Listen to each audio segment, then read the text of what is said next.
So sweet. Nachamu. Because it's Shabbos Nachamu. Begins tonight. So always the Shabbos after Tisha B'Av, the saddest day on the calendar. We come in Torah portion Va'eschanan, and it's Shabbos Nachamu, the Shabbos of comfort, right? So that's a beautiful song from Shlomo Carlebach, sung here by Rabbi Eitan Katz. And no accidents. It's a nice thing how it worked out. I hadn't thought about it on purpose, but we've been working our way through Eitan Katz's album Unplugged 3, the songs of Shlomo Carlebach, and this song Nachamu happens to be on that album. How's everybody doing? It's great to be with you, learning on a Friday. Let's light up the darkness.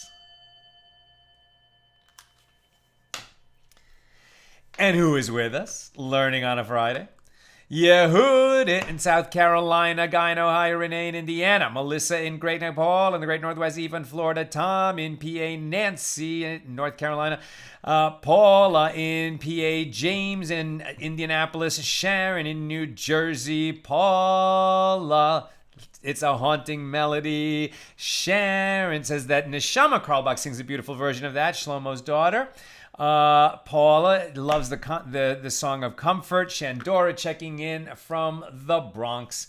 Over on the YouTube side, Lynn in North Texas also wishing us a happy Tu B'Av, reminding us, right, we are in Tu B'Av, the 15th of the Hebrew month of Av, called Tu B'Av, right, because 15 is Tes Vav. We would say Yud and then Hey, but we don't do that because those are two letters of God's name. So 15 is like 9 and 6, Tes Vav, and so it becomes Tu B'Av. But more importantly, this in ancient times was the Jewish Valentine's Day. The Talmud we read, was it in Tractate Tainus? I think it's also mentioned in Yuma, that there were no days as joyful as Tu B'Av. I think in Yom Kippur, and Tu B'Av, when the daughters of Israel would borrow clothes from each other, so you couldn't distinguish rich from poor. They would all wear white, and it was a day of matchmaking, right? So that you should evaluate somebody for their character and the person themselves, and not whether they happen to be wealthy or poor. And you should examine a person, obviously, when you're choosing a mate, by that inner character, right? Judge them by the content of their character. Marie checking in saying shalom, and also Peter says shalom, and Sybil in Texas, Chaim saying good Shabbos. Welcome everybody, great to have you with us. We are on page 37 here in Tractate Kesubos, the 15th volume of the Talmud. We're in chapter 3. Today, continuing our discussion of the second Mishnah in chapter 3. Generally, this tractate is about the laws of marriage contracts, kind of a prenuptial agreement that protects the wife. If the husband should divorce her, he must pay her a marriage settlement.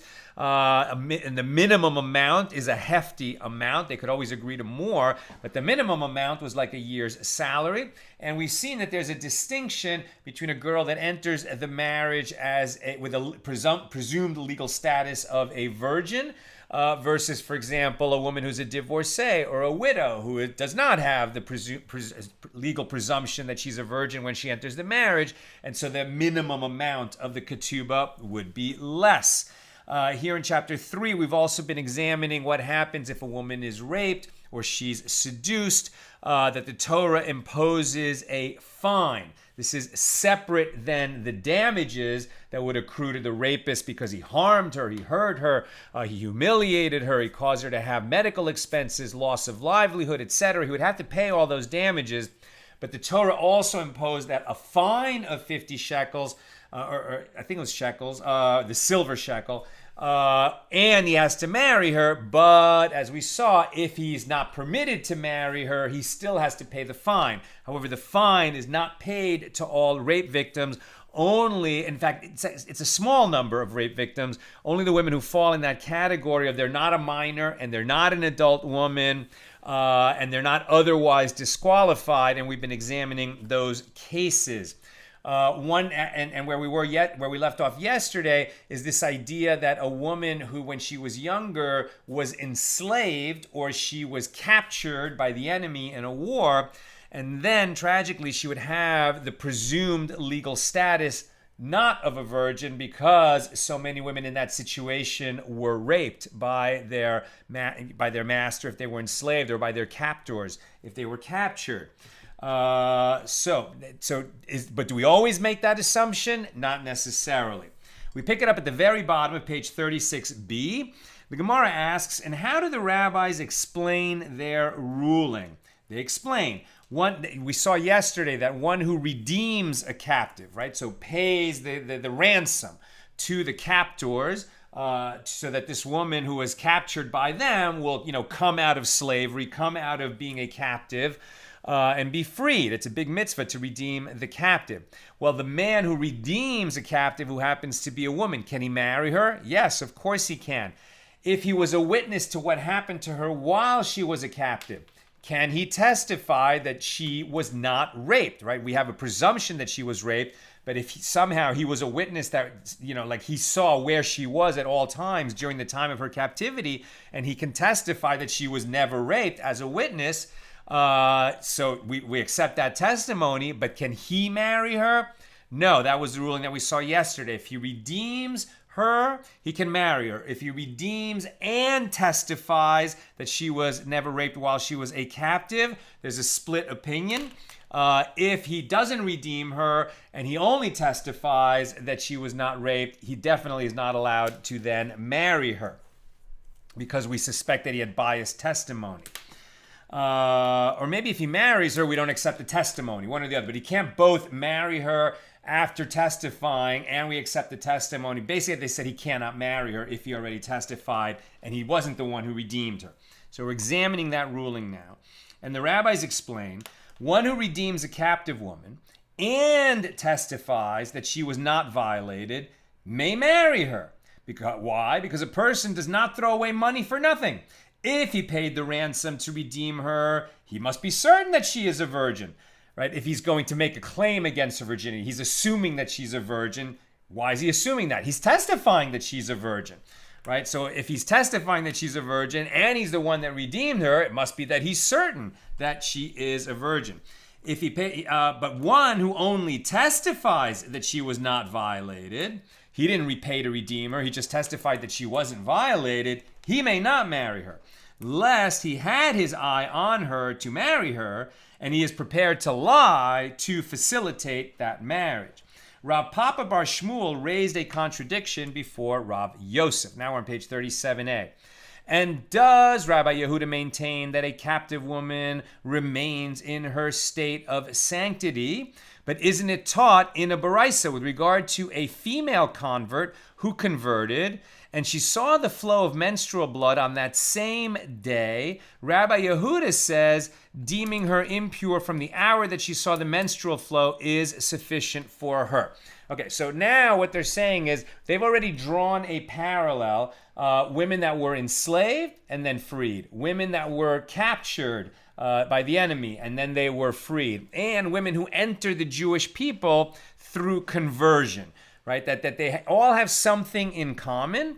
And according to some opinions, not all, they are presumed that, you can't presume that they're virgins after they were enslaved or after they were captured or after they came from outside the Jewish people into the Jewish people. They don't have a legal presumption that they are virgins. So if a man marries such a woman and finds that she's not a virgin, he can't come to court and say, hey, I thought I was marrying a virgin. He had no reason to assume that because her presumptive legal status is not that of a virgin. Now, to learn about this law, they're bringing in a different principle because they're saying, well, what about the convert? Does she really belong in this group?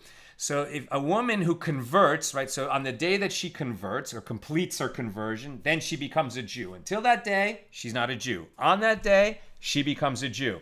Now, Jewish women, when they're having their menses, right, so when they're having their flow, the Torah says that a menstruating woman, if she touches, for example, teruma, consecrated food, she disqualifies it because she imparts tuma. She imparts ritual impurity, and she will continue to impart ritual impurity until she goes through the purification process, meaning her monthly flow ends.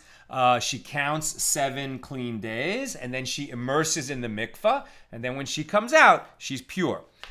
So a woman who's like during a time of her month where she expects to be pure, so she wouldn't refrain from touching consecrated foods, for example. She wouldn't have no reason to.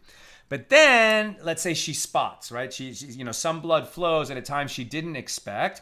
So at that point, she thinks retroactively, did I recently, after I might have started flowing, but before I noticed, did I touch something that if it became impure, it would matter, right? If it's just regular food, if it becomes impure, it doesn't matter. But if it's teruma, right, food that's consecrated for only priests can eat it, and they have to eat it in a state of purity, both the priest and the food has to be tahor, ritually pure. So if this woman who now realizes that she is having her period and realizes that she touched some of that teruma before she noticed that she was flowing at an abnormal time in the month, so we have the question, did that teruma that she touched become impure? So the rabbis argue this in another place, and basically it's a dilemma it's a debate between Beis Hillel and Beis Shammai, who say, one of them says that she's retroactively impure for 24 hours. So anything she touched during that last 24 hours is deemed tameh, impure. And the other opinion, the more lenient opinion, probably would be Beis Hillel, says that it's 24 hours unless during that 24 hours she examined herself, right? So if she knows that she wasn't flowing 6 hours ago, and the bit of blood that has appeared since then could only have appeared in the last 6 hours, okay, so something that she touched 12 hours ago remains pure. She is not assumed to have been impure at that time. Now, what about a woman who becomes a Jewish woman on the day of her conversion? And a little bit later, she, notices blood. Okay, so did she touch some teruma? Maybe while she was at the mikvah, there was some teruma around, and accidentally she touched it. Let's say, so she noticed the blood later. So, are we going to count back 24 hours for her? Are we going to count back to the time of her last examination? Well, if either of those 24 hours ago, or even the last time she checked, was before she converted, does that make sense? Back then, she wasn't a Jewish woman anyway. So she would have no reason to have examined. She doesn't have the same laws of the menstruating woman. Non-Jews are not subject to these laws at all. So what do we do about that? And so this is going to have some, we're going to learn from it about the law of the woman who converts. What are the assumptions that we make about her before her conversion? So Rabbi Yehuda, does he maintain that she was in her state of sanctity while she was captured? But isn't it taught in a baraisa, right? And now we're going to look at the convert who is compared to the captive woman. Isn't it taught with regard to a female convert who converted and she saw the flow of menstrual blood on that same day that Rabbi Yehuda says deeming her impure from the hour that she saw the menstrual flow is sufficient for her. We don't have to be retroactive at all. When she sees the spotting, that's when she became impure. We have no retroactive that she was impure before that. There is no decree of retroactive impurity on objects that she touched earlier due to the concern that the blood flow might have started earlier. Rabbi Yosei says her legal status is like that of all Jewish women, and she therefore transmits impurity retroactively for a 24-hour period following her conversion. So once she becomes a Jewish woman, later, when she notices that she's spotting, okay, go back 24 hours like any Jewish woman, but not going back further than the time of her conversion. Or from examination to examination, which is the more lenient opinion, but again, not going back further than the time of her conversion. And a convert is required to wait 3 months after her conversion before marrying a Jewish man, due to the concern that she is pregnant, which would lead to confusion of whether the child was conceived in sanctity or not. Meaning, was the child conceived before she became a Jewish woman or after she became a Jewish woman? To avoid that confusion, after she converts, she should wait 3 months before she gets married. Wait 3 months before marrying a Jewish man. And this is the statement of Rabbi Yehuda. Again, Rabbi Yosei disagrees. Rabbi Yosei permits her to be betrothed and to be married immediately. Rabbi Yosei is not concerned that she might have conceived a baby before her conversion, which would have been conceived not, as a Jew, before she became a Jew. He's not concerned that she was pregnant at the time of her conversion, and therefore she can marry a Jew immediately. So clearly, Rabbi Yehuda is concerned that she engaged in sexual relations prior to her conversion, and that's why this is being brought up now. And Rav Yosef said to Rav Papa Bar Shmuel, "Are you raising a contradiction from the law of a convert to that of a captive woman? Why are you comparing these things? A convert does not protect herself from engaging in sexual relations before conversion, whereas a captive protects herself as she is conscious of the sanctity of the Jewish people and she does not want to be violated." Right? So here, Rav Yosef is saying that a Jewish woman, even if she is a captive or enslaved, she doesn't want to have sex with her captors and will do everything she can to avoid it. A convert, right? We're not saying that she was enslaved or a captive before her conversion. She was just out there, subject to different cultural standards, let's say. They're not saying that, non-Jewish women in ancient times, were promiscuous. They're just saying they weren't subject to the same laws. So we have no, reason to assume that they protected their virginity in the same way, that a Jewish woman who on pain of death is supposed to arrive at the altar as a virgin. And Rav Papa Bar Shmuel raised a contradiction from one law with regard to a captive to another law with regard to a captive. As it is taught in a Baraisa, the convert or the captive woman or the Gentile slave who were redeemed, converted, or emancipated when they were more than 3 years and 1 day old are required to wait 3 months before marrying. We assume that they're not virgins and therefore they might be pregnant, and that's why after their emancipation or after their conversion or after their redemption from captivity, they need to wait 3 months before they get married. And this is the statement of Rabbi Yehuda. But Rabbi Yosei permits these women to be betrothed and to be married immediately. So apparently Rabbi Yehuda is concerned that she engaged in sexual relations prior to her redemption, contradicting his opinion here,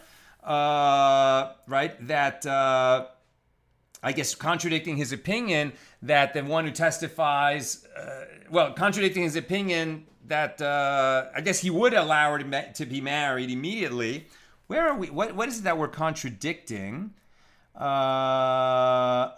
So earlier it said Rabbi Yehuda contradicted his earlier statement where he stated that a captive woman does not retain her presumptive status as a virgin, and in another place he does. So they're trying to examine, based on these other rulings of Rabbi Yehuda, that we make a woman who was a captive wait 3 months before she's married? If so, it must be that we don't have a presumption that she remained a virgin during her captivity. Whereas Rabbi Yosef permits these women to be betrothed and to be married immediately. So apparently Rabbi Yehuda is concerned that she engaged in sexual relations prior to redemption, contradicting his opinion here. Rav Yosef was silent, unable to respond.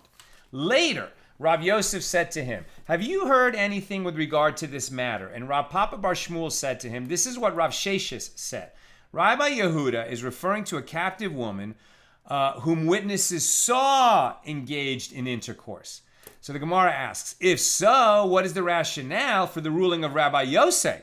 If they're talking about a woman that witnesses saw that she engaged in intercourse while she was a captive, why would Rabbi Yosef permit her to marry immediately when she's freed, when it's possible that she was pregnant from, when she was raped or seduced while she was a captive, and now she comes out of captivity? We should make her wait 3 months before she marries a Jewish man to make sure that if she's pregnant, the pregnancy comes from her husband and not from what happened before her emancipation.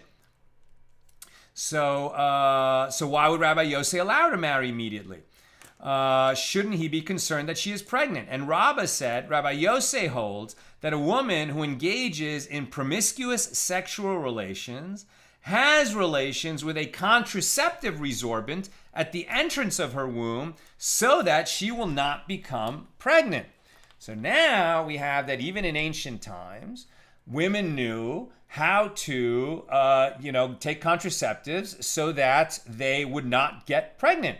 And they would, only sort of liberally allow themselves to become pregnant if they were married and it was time to get pregnant. But if they were having sex outside of marriage, they knew that that was very, harmful. It would be bad for the child, bad for them, bad for society. And if they were, forced to have sex, or if they wanted to have sex, but they knew that it was a bad idea to have a baby, so then they would insert some kind of a contraceptive, down there that would prevent them from getting pregnant. So the Gemara asks, granted, a convert uses this resorbent contraceptive. Since it is her intention to convert, she protects herself from pregnancy. And a captive also uses the resorbent because she does not know where they are taking her and she does not want to become pregnant. And a slave, she uses the resorbent also because she heard from her master that he intends to free her and she seeks to avoid confusion with regard to the lineage of her offspring. However, with regard to the slave, the female slave who emerges from slavery because of the extraction by her master of her tooth or her eye, right? If you have a slave and you injure them, like you strike them and they lose a tooth or an eye, then you have to free them. That's actually the only way that a Canaanite slave would emerge from slavery, or a Hebrew slave who you could hold as a slave for 6 years, but if you injured them so much that they lost a tooth or an eye, then they go free immediately. So what the Gemara is saying here, okay, women, who are going to convert, they know they're better than to get pregnant before their conversion. Women who are enslaved, they don't want to get pregnant. Women who are captives, they don't want to get pregnant. But what about the woman who's a slave that didn't expect to become free? She thought she was going to be a slave for years. So she had no reason to prevent herself from getting pregnant. In terms of if the rationale of slaves who use the contraceptive is that I'm going to be freed soon, so I want to conceive my baby in freedom, not in slavery. Since she didn't know she was going to be freed, she wasn't using the contraceptive, so why would Rabbi Yosef permit such a woman to marry immediately when she comes out of slavery? And if you say that with regard to any situation that occurs on its own, meaning without advanced knowledge, Rabbi Yosef concedes to Rabbi Yehuda. And he did not say that such a woman is permitted to marry immediately, but there is the case of a raped or seduced woman, which happens on its own without advanced knowledge. And it is taught in the Baraisa, a raped woman and a seduced woman must wait 3 months before marrying. That's the statement of Rabbi Yehuda. But Rabbi Yosef permits these women to be betrothed and to marry immediately. If she was raped or seduced by a different man, and now she's going to marry a Jew, why don't we make her wait 3 months before the marriage to make sure that she's not pregnant from the rape? because if she marries right away, there always going to be an uncertainty. Did she get pregnant from her husband or did she get pregnant from the rapist that happened before? Why would Rabbi Yossi not make her wait? Rather, Rabbah said the rationale for the ruling of Rabbi Yossi is not because the woman uses a contraceptive resorbent that she inserts before engaging in relations. Rather, Rabbi Yossi holds a woman who engages in promiscuous sexual relations, quote, turns over at the conclusion of the sexual act so that she will not become pregnant. Therefore, even if she engaged in unplanned sexual relations, she can take steps afterward to prevent unwanted pregnancy. And the Gemara asks, and how does the other Tana, Rabbi Yehuda, respond to this contention? The Gemara answers, we are concerned lest the semen remain in her womb because she did not turn over properly and she will become pregnant. Now, I think any modern person hearing this would say, whoa. After she has unprotected sex, going to protect her from getting pregnant with any kind of reliability. Obviously, Rabbi Yehuda is right. She might be pregnant, and therefore she should wait 3 months before she gets married. There's a note here from Rav Steinsaltz saying that, the sages aren't stupid. They know that. Rabbi Yossi knows that. So when the Gemara says turns over, that's some kind of a euphemism for some other steps that she could take immediately after sex to make sure that she doesn't become pregnant. What exactly she did, what it means that she turned over during or after the sex to make sure that she didn't become pregnant, not spelled out. But the point is, there was some kind of action that she could take that would reliably prevent her from getting pregnant, and a woman in that situation would take such an action, is what Rabbi Yossi says. Rabbi Yehuda says, and what if she made a mistake? We can't rely on that. Better she should wait 3 months. New subject. The Mishna states that one liable to receive the death penalty is exempt from payment. So we're back to this subject. We've talked about it a lot. If you're liable to the death penalty and for some financial damages that accrue from the same action, if you actually receive the death penalty, you don't pay the money. According to Reish Lakish, if you're liable to the death penalty, but for a technical reason, like you were not warned that you would be subject to the death penalty, you're still in the realm of the death penalty, and so you don't pay the financial damages. Rabbi Yochanan says you only don't pay the damages if you're actually executed. If you're liable to the death penalty, but for whatever reason you didn't get the death penalty, and you also owe money for that action, you pay the money. Also, if you're subject to lashes and to a financial penalty for the same crime, if you receive the lashes, you don't pay the money. Rabbi Meir says you do, but the majority say you don't. And if you receive the lashes, you don't pay the money. If you pay the money, you don't get the lashes. So, the Mishnah states that one liable to receive the death penalty is exempt from payment. As it is stated, Exodus 21:22, and yet no harm follow, he shall be punished. This is the case of the two men who are fighting. As a result of their violence intended at each other, a pregnant woman is harmed. If she doesn't die, then they only owe the money because they made her miscarry. But if their action causes her to die, then they might be subject to the death penalty, in which case they don't have to pay the money for the lost fetus. So the Gemara answers, one of these derivations from the verse, and yet no harm follow. So the Gemara asks, and is this principle derived from here? Actually, it is derived from a different verse, from Deuteronomy 25:2. And to be beaten before his face according to the measure of his iniquity.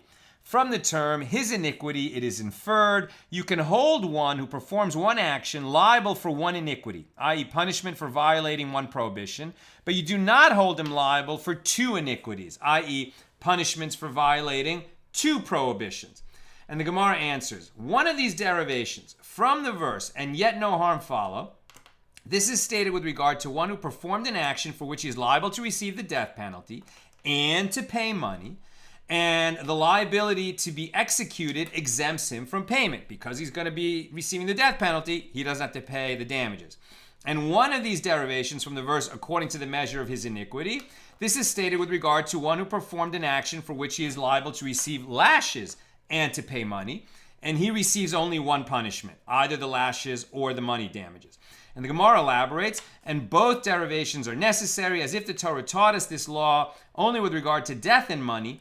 One would assert that the exemption from payment is due to the fact that there's loss of life, the ultimate punishment, leaving no room for additional punishment. However, in the case of lashes and money, where there's no loss of life, say no, there is no exemption, and he is flogged and he pays. Therefore, we needed the extra law to teach us, no, if he's flogged, he doesn't pay. And if the Torah taught us this law only with regard to lashes and money, one would assert that the exemption from payment is due to the fact that the prohibition that he violated is not as severe as the death penalty offense. It is only punishable by lashes. And for violating a prohibition that is not severe, one does not receive two punishments. Only the lashes, not the money, not lashes and money. However, with regard to death and money, where the prohibition that he violated is very severe, say no, he's not exempt from paying the money. Therefore, the Torah had to teach us both verses so that we would understand that if he's subject to the death penalty, he doesn't have to pay the money. The Gemara asks, and according to Rabbi Meir, who said that one is flogged and pays in cases where he violated a prohibition punishable by both lashes and payment, why do I require two derivations teaching that one does not receive the death penalty and pay?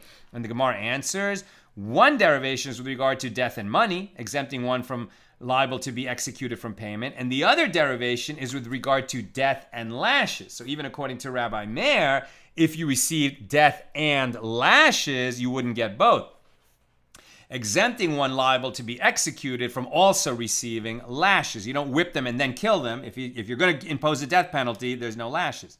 So the Gemara comments, and both verses are necessary, as if the Torah taught us this law only with regard to death and money, that you don't get both. One would assert that the exemption from payment is due to the fact that we do not administer one punishment to his body and one to his money. However, with regard to death and lashes, that both this death and that lashes are administered to his body, say it is an extended death penalty, and let us administer lashes and then the death penalty to him so that his death will ensue from affliction. But the Torah tells us we don't do that, and that's why two derivations were necessary. And if the Torah taught us this law only with regard to death and lashes, one would assert that the exemption from lashes is due to the fact that we do not administer two punishments to his body.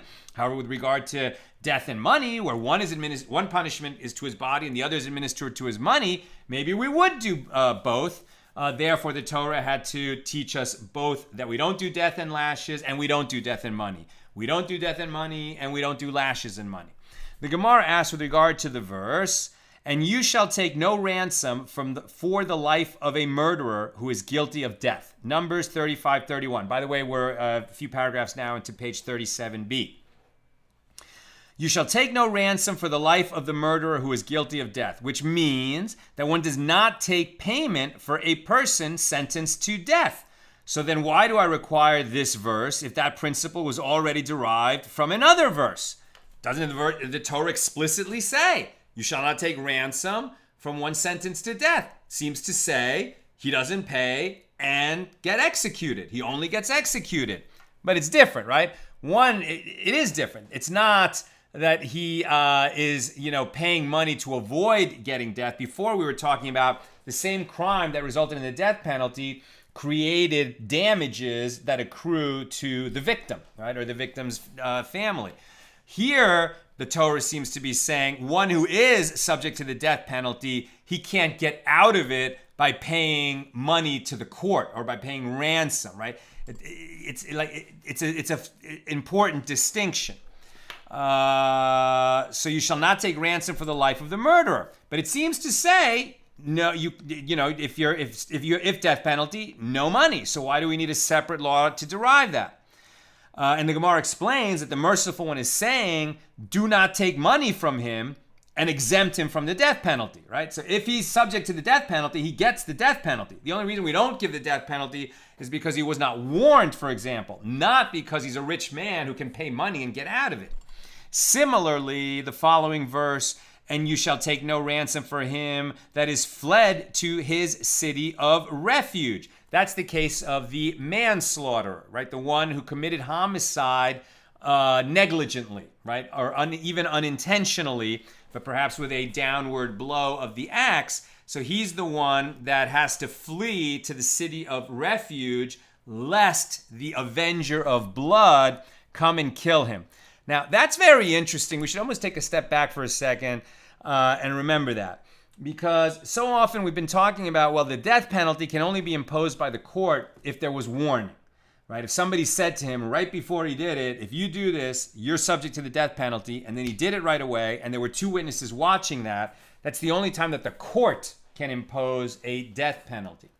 But it was very common in the ancient world that if somebody got killed by another person and it seemed like an accident, the killer claims it was an accident, and there's not enough evidence, to convict him of willful murder, nevertheless, the family of the victim is not going to be satisfied with that. And they're going to send one of their members as the avenger of blood. And with no, vigilante style, the family is going to avenge the death of the one who was killed. And the only time that family, it has to be legit, right? It really can't be an accident. And the Torah specifies that it was basically a negligent murder. It wasn't an accidental killing. It was a killing that resulted from negligence. It wasn't intentional. Right? It wasn't premeditated murder, but it happened, in a flight of passion, or it happened through some act of negligence. So that's where the avenger of blood would come in, and kill the killer. But the avenger of blood is not permitted to do that if this negligent killer, the manslaughterer, gets himself to a city of refuge. So he's exiled to the city of refuge, and he can never leave that city of refuge until the high priest who's serving in that generation passes away. Could be a year, could be 50 years. But until the current high priest passes away, the manslaughterer has to stay in the city of refuge. If he's not imprisoned there, he could leave the city of refuge. But as soon as he comes out of the city of refuge, if the avenger of blood hears about it, he can kill him. And there won't be any penalty for that. I was thinking about that movie that we just saw the other night called Vengeance. It's B.J. Novak's movie, famous B.J. Novak, the intern who becomes the boss in the TV show The Office. I got to tell you, this movie is brilliant. Absolutely brilliant. It's just one of the top films, certainly the best film I've seen in the last year. And it should be on any list of the top thrillers of all time. It's a great movie.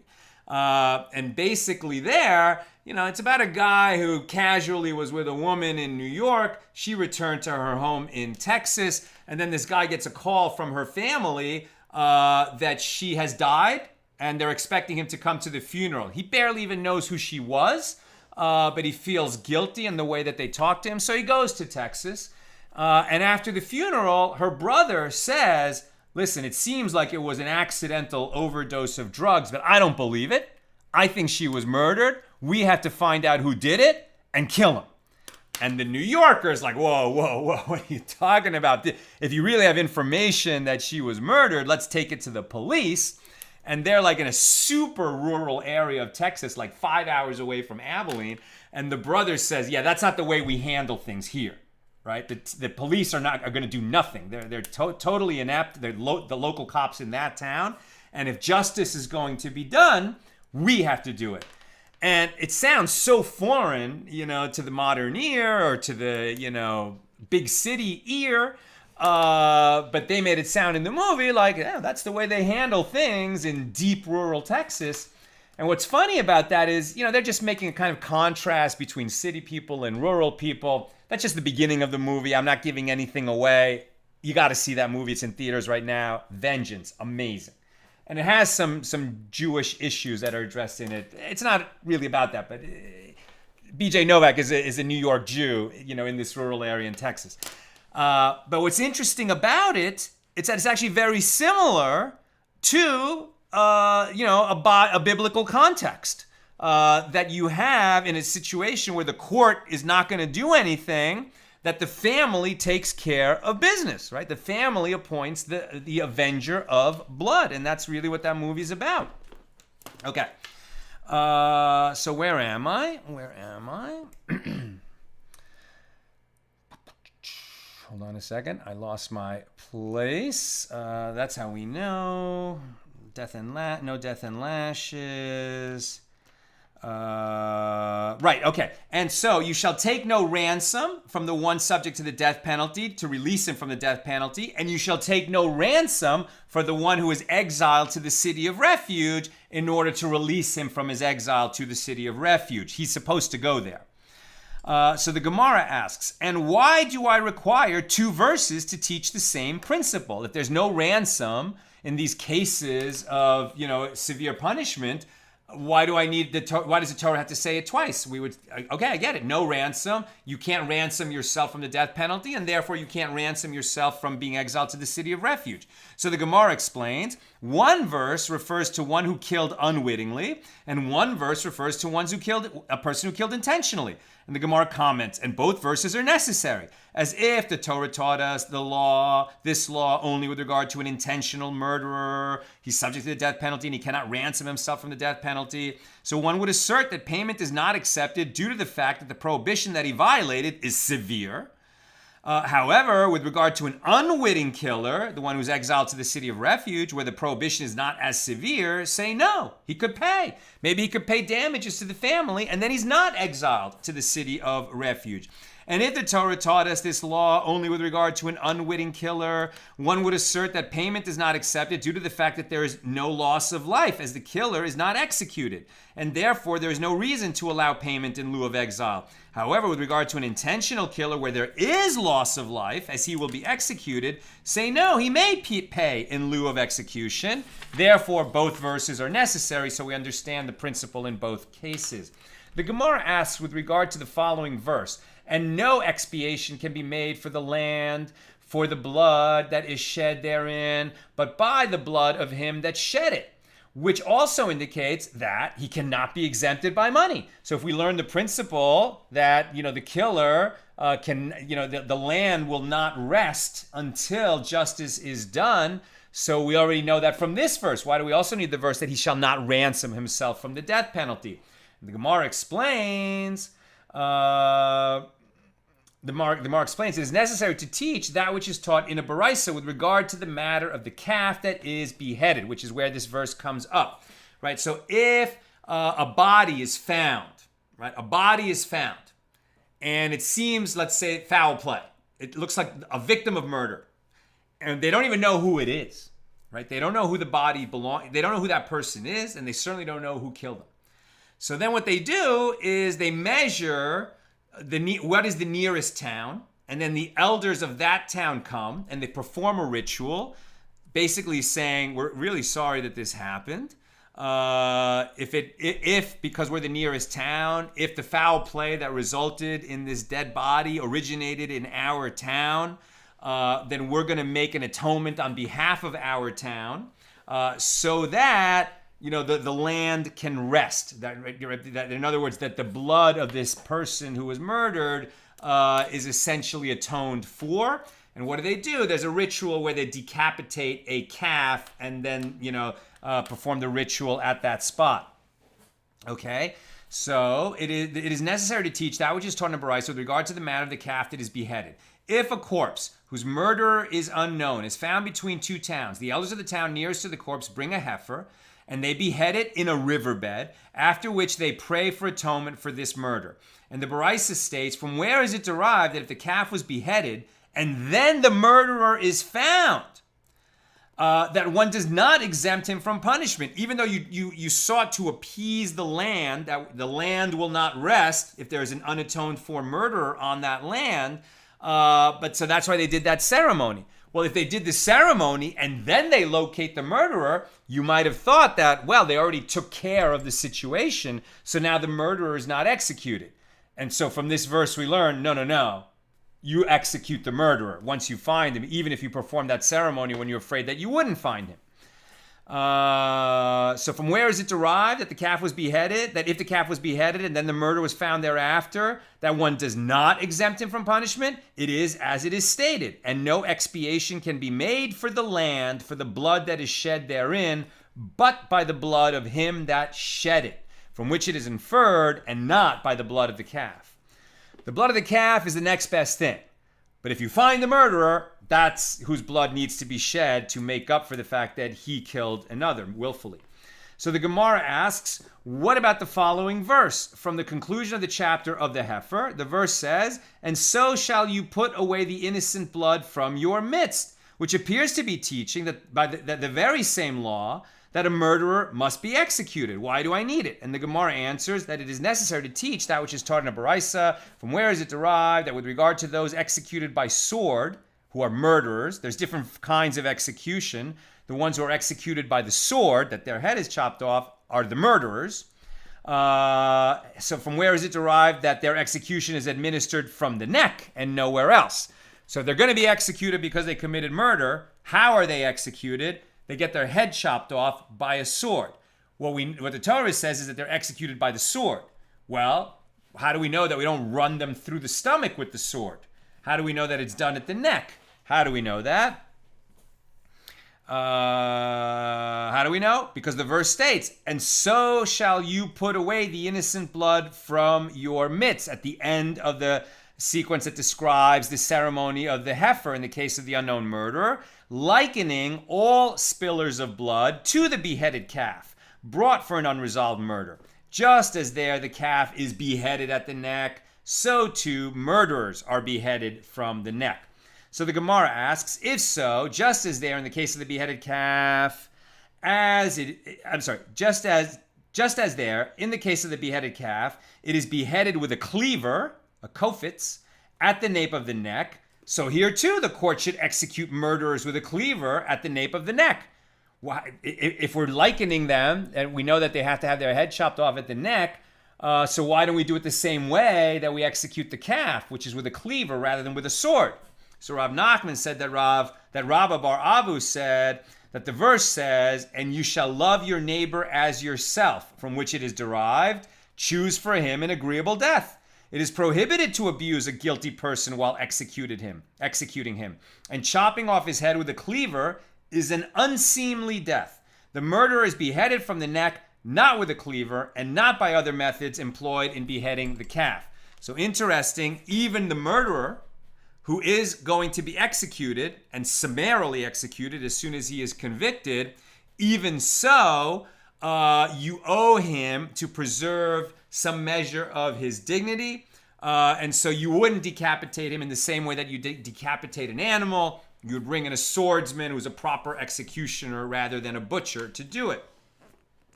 So the Gemara asks, with regard to the following verse, anything dedicated, cherem, that may be dedicated of men shall not be redeemed, he shall surely be put to death, which is interpreted here as anyone sentenced to be executed shall not be redeemed, right? That's what we just learned. If he's subject to the death penalty, he's going to receive the death penalty, he can't pay money to get out of it. So this appears to teach the same law as above. So why do I need it? And the Gemara explains, this verse is necessary to teach that which is taught in a Baraisa.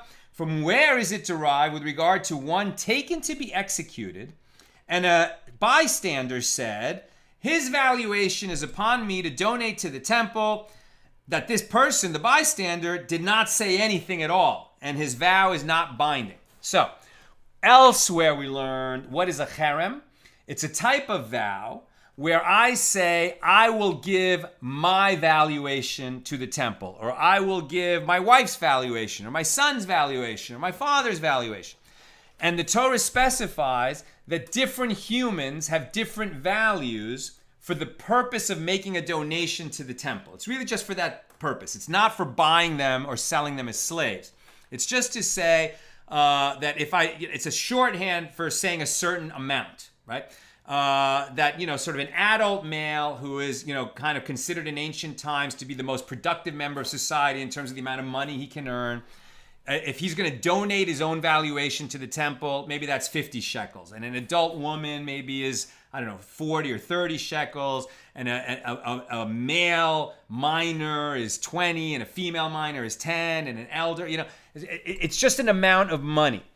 But if you say, I'm going to give, my friend's valuation to the temple, you made a vow, so you have to deliver that money to the temple. And how much money do you owe? According to the person that you said, I'm going to give his valuation. If you said while a dead man walking, right, like somebody is walking to be executed, I'm going to give the valuation of that man as a donation to the temple, you said nothing at all, because this dead man walking, he's already, his body, as it were, his life is worthless because he's about to be executed. So there is no value that you can say, his valuation I will give to the temple. You've said nothing if you said that about one who's walking to his execution. Literally a dead man walking. How do we know that? It is derived, as it is stated, anything dedicated, cherem, that may be dedicated of men, yechoram, shall not be redeemed. That's Leviticus 27:29. And this verse is taken to mean that anything dedicated through which a man who is condemned, yechoram, is valuated, shall not be redeemed, as the person in question is already considered dead. Now, one might think that even before his verdict is issued, that should be so, and that one who said the valuation of so-and-so on trial for murder is upon me, he has said nothing of consequence. Therefore, the verse states that may be dedicated of men, implying of men, but not entire men. If it is valuation of an entire man, one not yet sentenced to death, the valuation is binding. He has to donate that much money to the temple. But if he's talking about a man who's already been condemned to die, then he has said nothing at all. And the Gemara asks, and according to Rabbi Hanania ben Akavia, who said that even a person taken to his execution is valuated, and the vow is binding, because the money of his valuation is fixed, the sum of the valuation established in the Torah is not based on the worth of an individual. Rather, there is a fixed sum determined by age and gender, nothing else. The Torah doesn't say when you're evaluating a person to make a donation to the temple whether he's been condemned or not. It's just what is the age and gender of the person. Thereby you establish the value. So therefore, one may be evaluated as long as he is alive, even if he's been condemned and walking to his execution, according to Hanani ben Akavia. So according to that opinion, the question remains with regard to this verse, anything dedicated, what does he derive from it? And the Gemara answers, this sage, Hanani ben Akavia, he requires this verse to teach that which is taught in a Baraisa. That Rabbi Yishmael, the son of Rabbi Yochanan ben Baraka, says, because we found with regard to those executed at the hand of heaven and not through court-administered execution, that they give money and their sins are atoned, as it is stated, the ox shall be stoned, and its owner shall also be put to death. If there be laid upon him a ransom that he shall give for the redemption of his life, whatsoever is laid upon him. One whose ox kills a person is essentially liable to receive the death penalty at the hand of heaven, not an earthly court. Right? So if you receive kares, if it's a penalty of death at the hands of the heavenly court, so then you do pay the fine that you owe. One whose ox kills a person is essentially liable to receive the death penalty at the hand of heaven, and he pays money instead. So you might think that even with regard to those liable to receive the death penalty at the hands of man, it is so, and one can pay in lieu of execution. Therefore, the verse states, dedicated of men shall not be redeemed. One who is executed by an earthly court cannot be redeemed with money. I'm almost done. If you have a question, get it in. And I have derived this restriction only with regard to prohibitions punishable by severe penalties of death.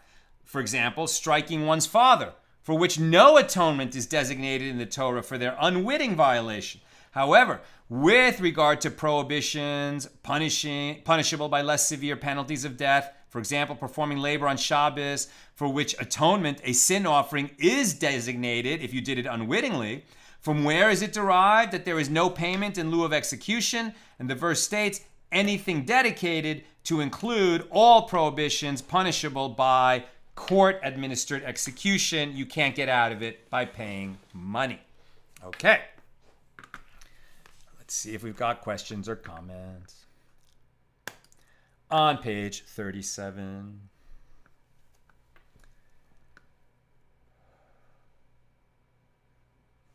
And Nina's reminding me that I have a meeting in 3 minutes, so I will not be able to take all of the questions. Aoife, Is challah for Shabbos consecrated? If the wife, mother of a family who makes the challah for Shabbos for the family discovers that she began menstruating, is the challah she made at that day still good for Shabbos? Off the top of my head, I don't think there's an issue, because no, consecrated does not mean challah that you're eating for your family. It becomes edible by anyone in any state, pure or impure, when you remove the challah from it. That renders it edible. But you don't have to be in a state of purity, and it doesn't need to be in a state of purity, so there's no issue as far as I know. That's all I'm going to have time for. I got to run. I apologize. We ran a little bit long. It's been wonderful learning with you on a Friday, on Tu B'Av, and we're entering Shabbos Nachamu. So I bless us all that we should all enjoy, please God, a Shabbos of absolute comfort, like comforting of our souls. We should be refreshed. And as we enter, this part of the year, 2 weeks till Elul, and then 4 weeks of Elul till Rosh Hashanah, it should just be a time of absolutely increasing meaning, joy, health, prosperity, and all good things for our whole